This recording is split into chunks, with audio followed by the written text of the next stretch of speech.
Muito prazer, meu nome é Sérgio. A gente conhece a casa e acompanha a vida da casa há alguns anos. A gente recebe doações da casa, a gente tem uma organização não governamental e atende pessoas em situação difícil. E a casa sempre nos favorece com alimentos, com roupas, com tudo quanto é tipo de necessidades.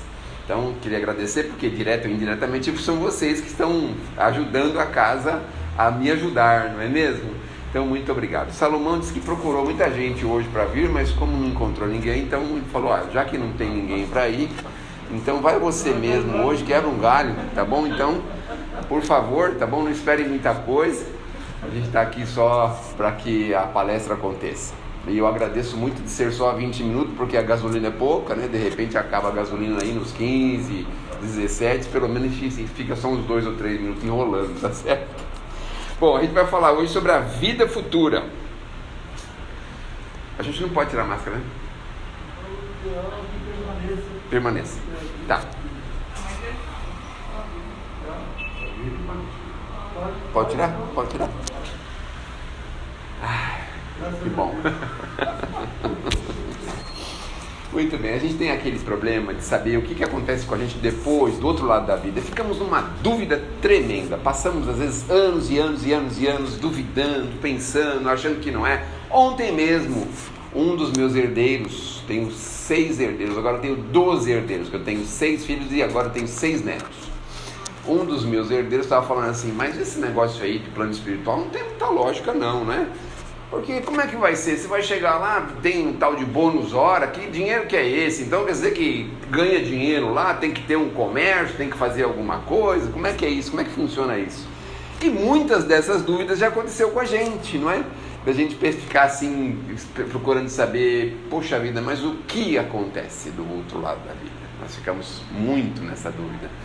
E aí nós vamos encontrando em Jesus algumas das respostas, mas depois em Kardec, a tranquilidade dessa vida futura, que é o capítulo de hoje, que nós estamos aí começando o Evangelho, estamos no capítulo 2, e o item 2 também.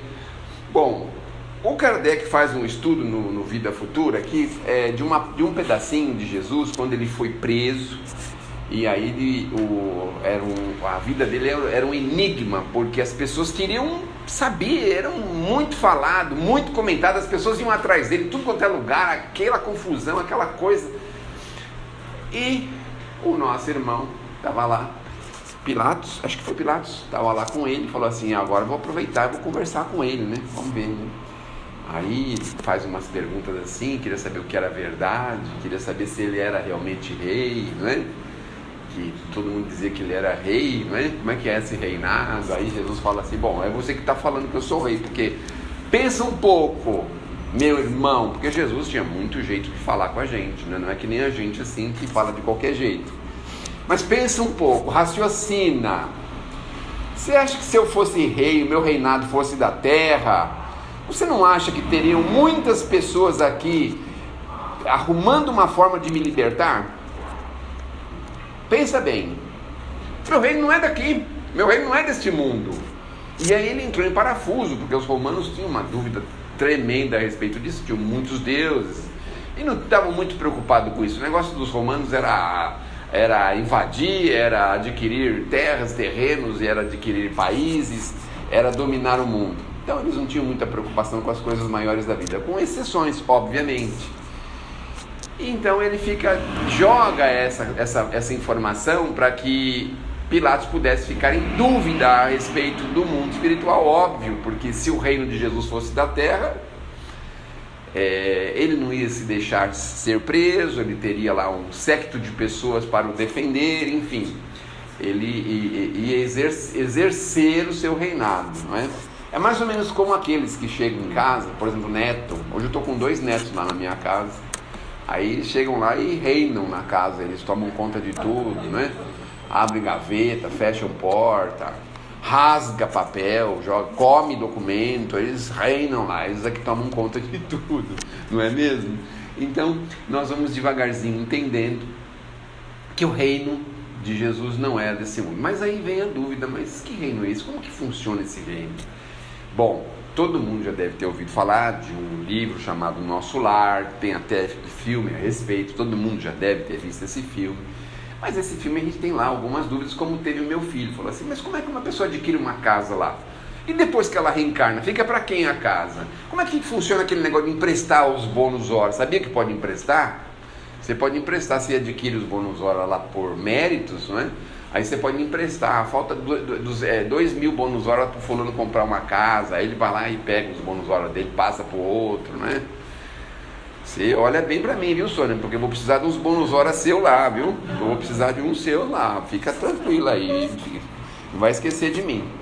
Então vem essas dúvidas, não é? Roupa, né? Tem um livro da Patrícia, Violetas na Janela, que ela fala de calça jeans, roupas, essas coisas, não é?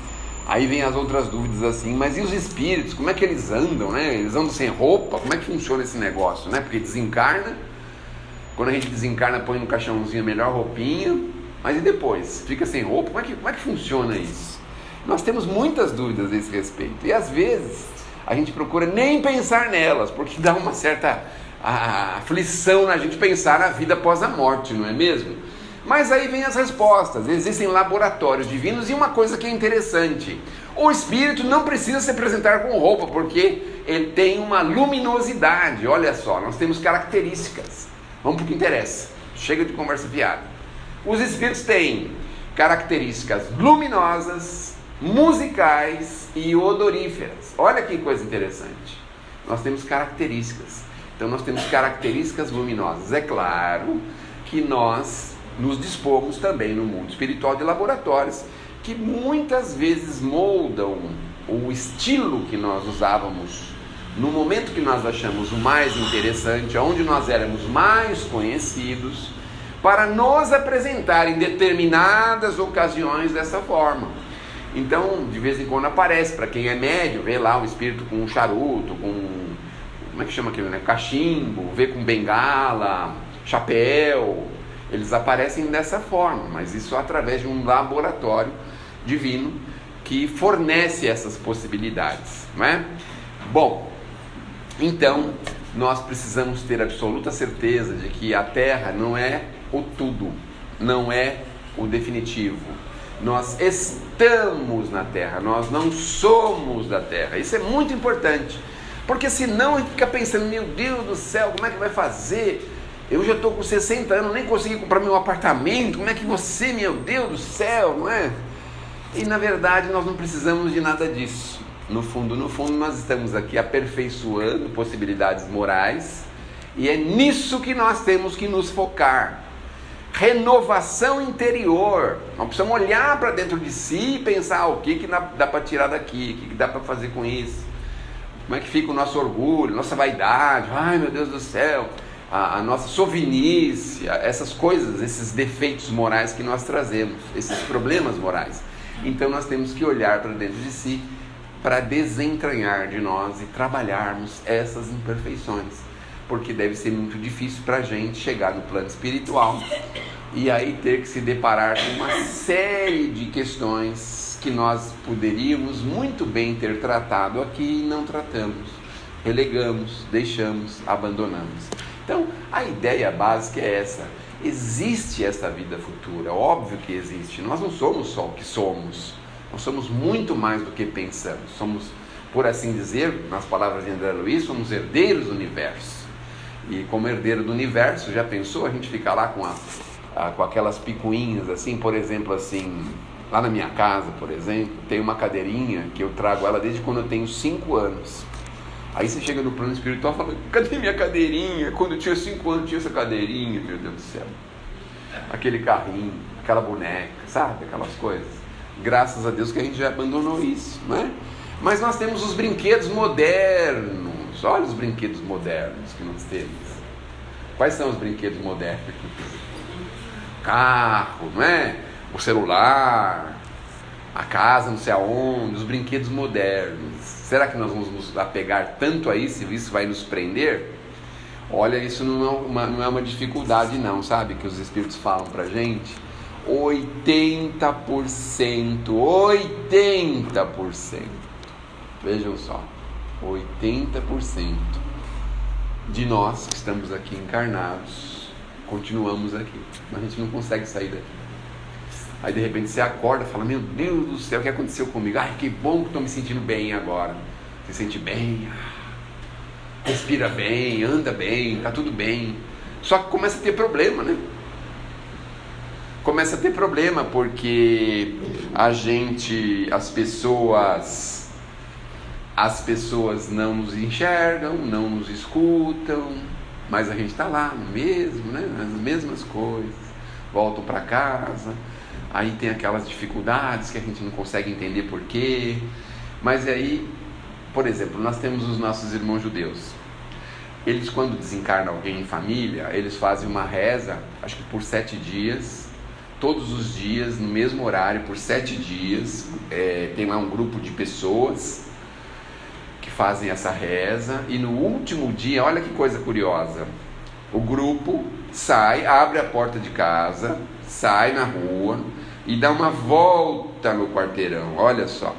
Aí eu fiquei assim curioso para saber o que era isso. Eles disseram assim, é que agora acabou o tempo de permanência do espírito aqui, agora ele tem que ir para o seu caminho, ir para as suas diretrizes, ir para os seus lugares aonde ele precisa ir. Então eles saem, fazem todo esse ritual. Olha que interessante, uma tradição de 5.000 anos, olha só, não é uma brincadeira, né? São 5.000 anos que eles fazem isso. A maior parte deles tem essa convicção de que ele precisa sair de casa e ir seguir o seu caminho, seguir as suas diretrizes.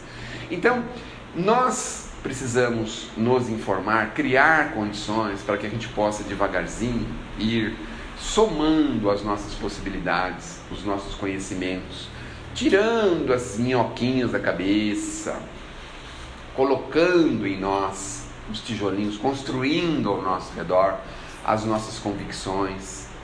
Nós vamos, com o conhecimento, como o Sr. Salomão mesmo acabou de dizer, desses espíritos maravilhosos, Deolindo Amorim, Eurípides Bassanufo, esses espíritos que passaram por aqui e deixaram um rastro de informações importantíssimas para nós, nós precisamos ir colecionando isso, ir se convencendo de que se a vida efetivamente fosse só na Terra, a nossa vida seria, por assim dizer, muito pequena, muito estreita, seria muito pouco para nós.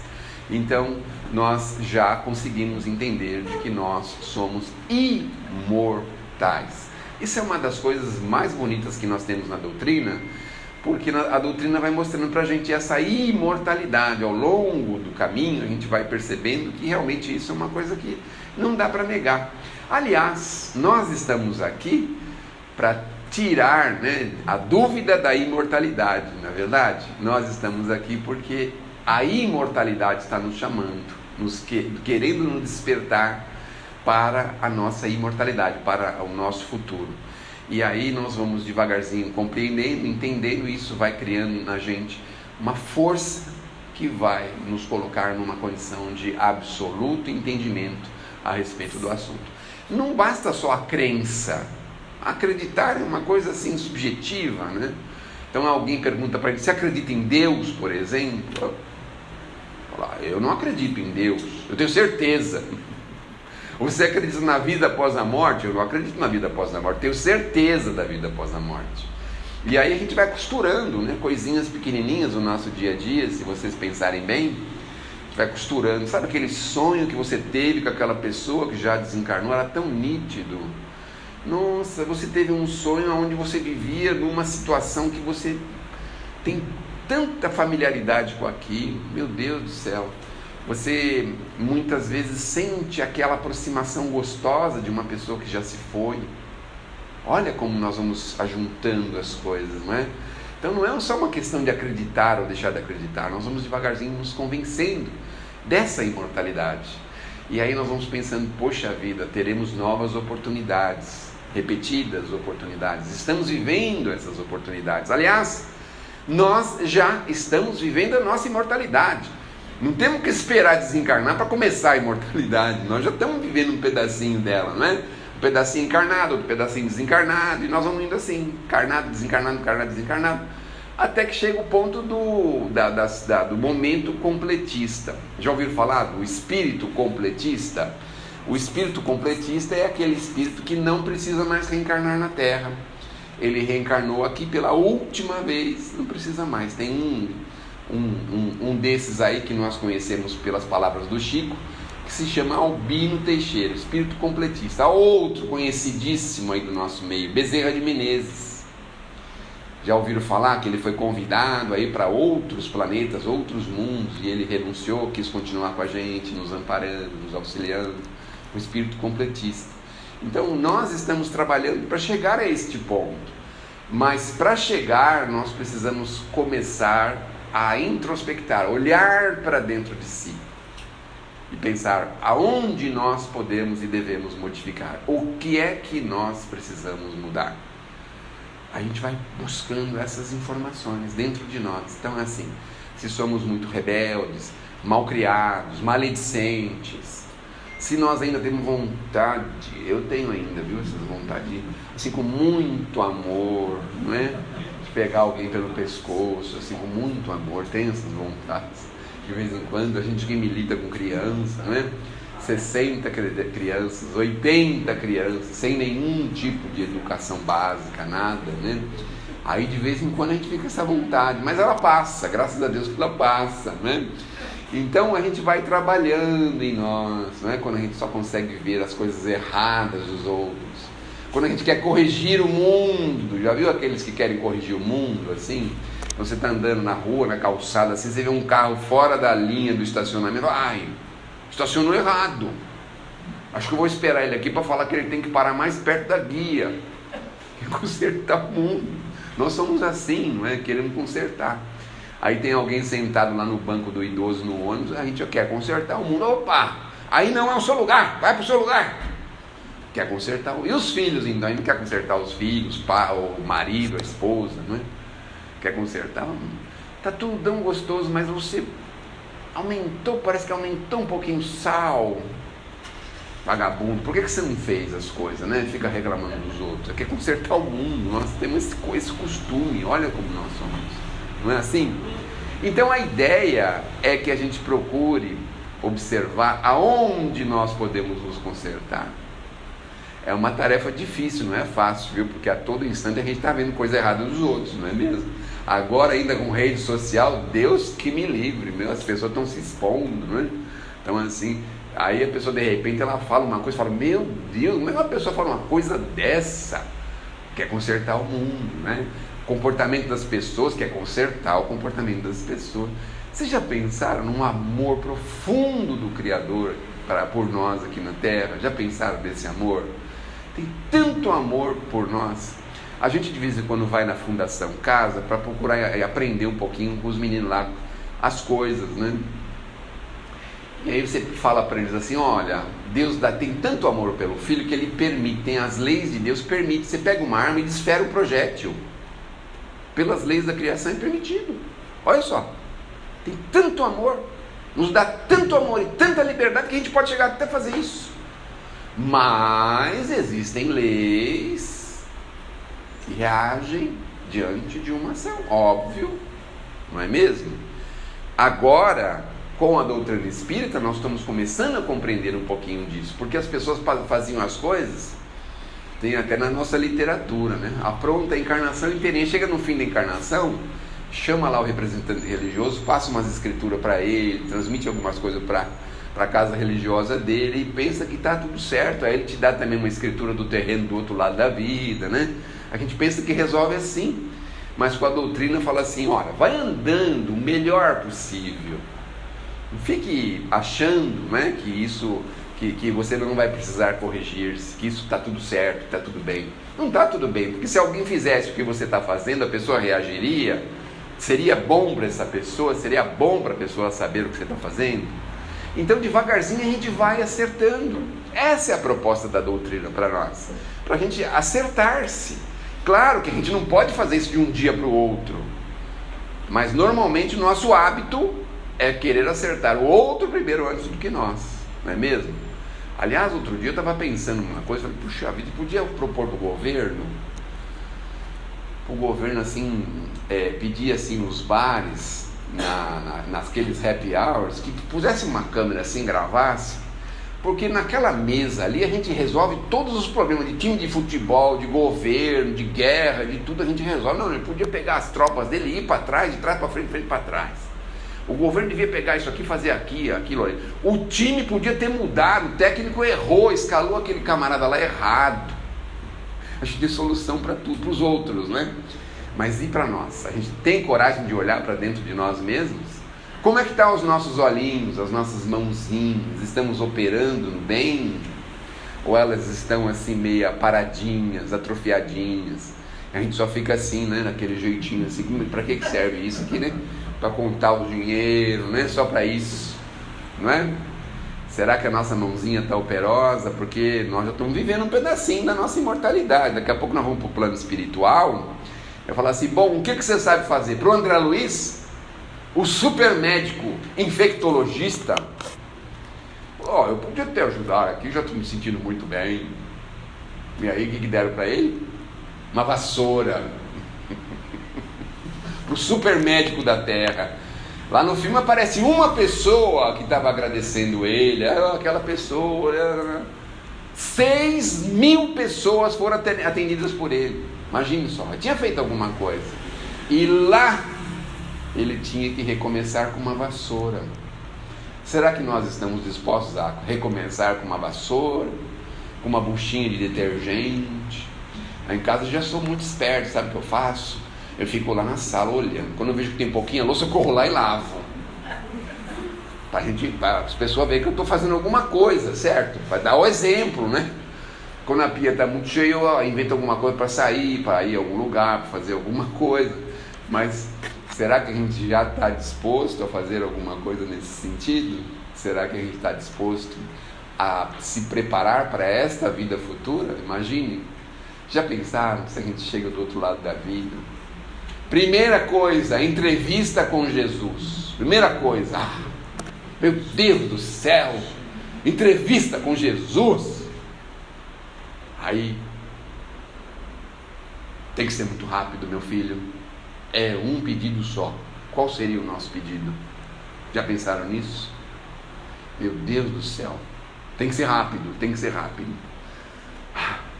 Senhor Jesus, eu sei que o Senhor é o caminho, a verdade e a vida, e que ninguém vai ao Pai senão por Ti.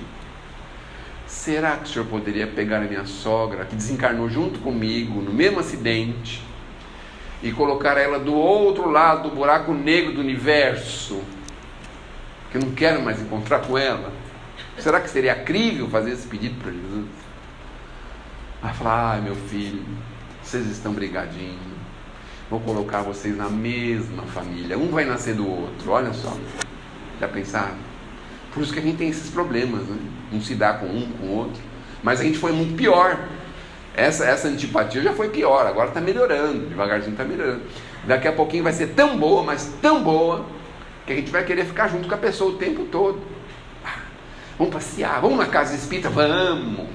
Quando é inimigo, fala, vai você, infeliz. Você que está precisando. Sou eu. Então, a gente vai andar juntos, vamos fazer tantas coisas juntos, né? Tudo vai acontecer assim, porque nós precisamos nos unir por amor. No mundo espiritual e na vida futura, é difícil vocês pensarem numa convivência que seja individual, assim, um estúdio. Vou morar num estúdio no plano espiritual, de 27,5 metros quadrados. Vai morar no estúdio, é? Então, a situação, nós precisamos pensar. Quer dizer que a gente não se dá com ninguém, nem com o pessoal que trabalha com a gente, nem com a família, nem com ninguém, porque eles falam mal da gente, fazem fofoca da gente, criam problema pra gente, criam situação difícil pra gente. Será que a gente não vai precisar melhorar um pouquinho essa convivência? Bom, não dá com esses, mas eu tenho que arrumar um outro grupo. Não está difícil de arrumar, não é? Fazer uma visitinha aí para aquelas pessoas que moram todas juntas, que já tem mais de 60 anos, 70, não, mais de 80 anos e moram todas juntas. Fazer uma visitinha lá, conversar um pouquinho, não é? De vez em quando. Não, ver aquelas crianças que podem lá receber um abracinho, uma brincadeirinha, uma bobeirinha, uma balinha, levar uma balinha para ela. Será que a gente pode pensar nesta convivência? Porque Como é que vai ser o reinado de Jesus se nós temos diferenças uns com os outros? Eu gosto do ciclano, fulano, o Beltrano eu emprestei dinheiro não me pagou, o ciclano falou mal de mim, o outro não gosta do meu time, o outro fala mal de mim na minha família, o outro não gosta das coisas que eu faço. Será que nós vamos viver assim, nesse reino? Será que é desse jeito que Jesus nos espera? Ou nós temos que derramar tesouros de amor junto de nós? Ai, era só 20 minutos, né? Eu acho que eu fiquei entusiasmado, me desculpe. Mas vamos terminar com uma poesia, porque afinal de contas, né? É uma honra vir aqui perto da Avenida Paulista fazer uma palestra, porque as minhas palestras são Freguesia do Ó, Itaquaquecetuba, Poá, São Miguel Paulista, não é? Então agora estou perto da Paulista, eu posso fazer uma poesia, eu acho que aqui cairia bem, não é? Uma poesia. Agradeço, Senhor, o mundo em verde e flor que nos fizeste, a terra, o lar de luz que se equilibra em pleno lar celeste. Agradeço a esperança que me acalenta o ser, a bênção de servir, o dom de compreender. Agradeço a amizade em que meu coração se renova e se ufana, toda vez que se alegra ou se refaz no entendimento da ternura humana. Agradeço a lição do sofrimento no cadinho da prova em que me exaltas, entregando-me a dor por auxílio divino e apagando em silêncio as minhas próprias faltas. Agradeço ao alvorado, sol que me sustenta e acaricia a noite, que me acalma o pensamento, o pão de cada dia. Entretanto, Senhor, mais do que tudo, agradeço-te em prece enternecido o regaço materno que me trouxe para a glória da vida, em tudo, em todo tempo e em toda parte. Sê bendito, Senhor, pela Santa Mãezinha que me deste, meu tesouro de amor. Essa poesia de Maria Dolores tem como título Meu Tesouro, psicografia de Francisco Cândido Xavier, e se encontra também na Rede Mundial de Computadores. Muito obrigado pela atenção, e é assim, né? Fiquei entusiasmado, a Vinda Paulista também, né? Amanhã eu vou lá pro Pico do Jaraguá, então estou